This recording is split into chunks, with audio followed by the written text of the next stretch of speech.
The evidence in this case will show that Michael Jackson literally put his life in the hands of Conrad Murray. The evidence in this case will show that Michael Jackson trusted his life to the medical skills of Conrad Murray. The evidence will further show unequivocally that that misplaced trust had far too high a price to pay. That misplaced trust in the hands of Conrad Murray cost Michael Jackson his life. You will hear the whole recording during this trial, but I will play a clip now so you can have a taste of what Conrad Murray knew on May 10th, 2009. No. It means he is the greatest entertainer in the world. No medical records documented any of this care at 100 North Carrollwood. This is an extreme, egregious violation and represents gross negligence standing alone. Basic common sense requires that 911 be called immediately. Basic common sense. And we know that was not done. The evidence is not going to show you that Michael Jackson died when Dr. Murray gave him propofol for sleep. What the evidence is going to show you is that Michael Jackson died when Dr. Murray stopped. Can you describe what you personally observed on that day, June 19th, 2009? That my friend wasn't right, that he wasn't well. There was something going on that was deeply troubling me. Did you see physical manifestations of this that caused you concern? He was chilled, and he appeared lost. I told him I loved him. I was concerned for his health and safety. He said, I know that. I told him that I loved him, and he told me that he loved me more, and I gave him a big hug, and he left the building. Did it ever strike you that Michael Jackson might have been on drugs? Might have been drugged? Yes. You said that one time you saw Michael Jackson and he looked a little intoxicated. Is that fair? That's not the word I used, sir. What word did you use?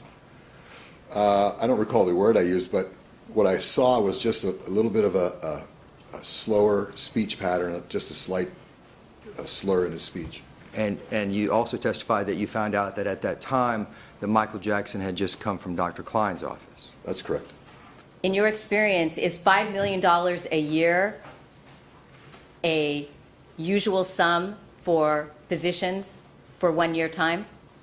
No. When talking with Dr. Murray, you asked him why he needed cardiopulmonary resuscitation device? I did. What did Dr. Murray say he was intending to do with the portable cardiopulmonary resuscitation unit? To have it on hand at the venue in the event of an emergency that required the use of the CPR machine for Michael Jackson. Did you, upon hearing that message, call Dr. Murray? Yes, sir. Okay. And were you able to make contact with him? Yes, sir. Did he ask you to call 911? No, sir.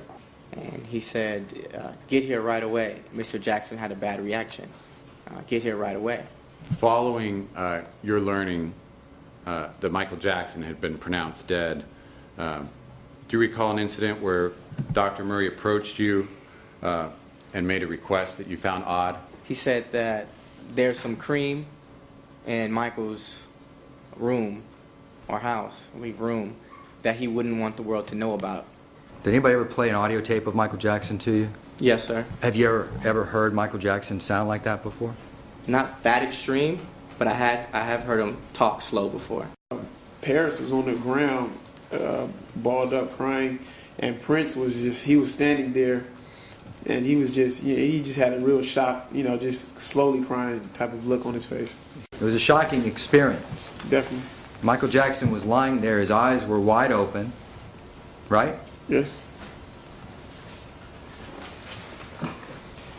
But you don't remember what was on the IV stand? No, sir.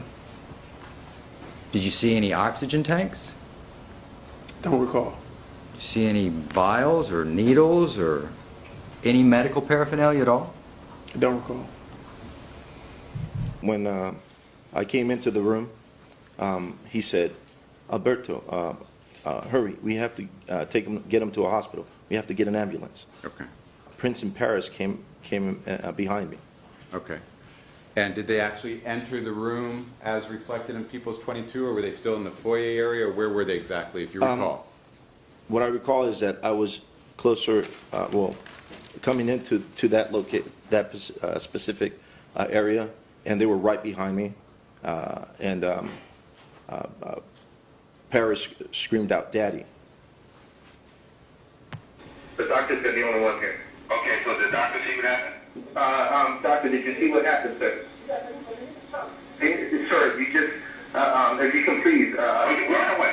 I'll just pass these questions on to my paramedics while they're on the way there, sir. Thank you, sir. He's pumping the chest, but he's not responding to anything, sir. Please. Okay, we're on our way. We're less than a mile away. We'll be there shortly. Thank you, sir. Thank you. Okay, sir. Call us back. Yes, sir. Mr. Alvarez, was that your voice? Yes, sir. Is that difficult to hear? It is. What was it about his demeanor or tone of voice that made you describe him as being frantic?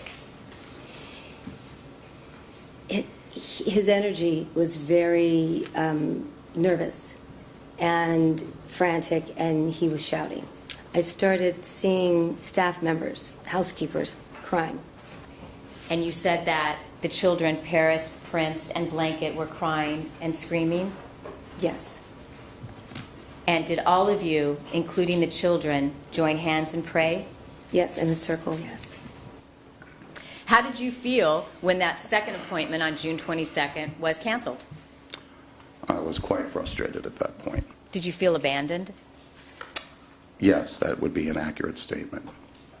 Did you look at the reading on the EKG machine once it was hooked up to Mr. Jackson's chest? Yes, I did. What did you see on the screen? Asystole, What does that mean? flatline. Did you hear Mr. Seneff ask Conrad Murray whether or not Mr. Jackson was taking any medications? Yes, ma'am. What did you hear Dr. Murray respond? No. Did you hear Mr. Seneff ask about any pre-existing medical condition that Mr. Jackson may have? Yes, ma'am. And what did you hear, if anything, Dr. Conrad Murray reply to that question? He replied no. Did you hear Conrad Murray tell Mr. Seneff that the patient was a healthy 50-year-old male? Yes, ma'am.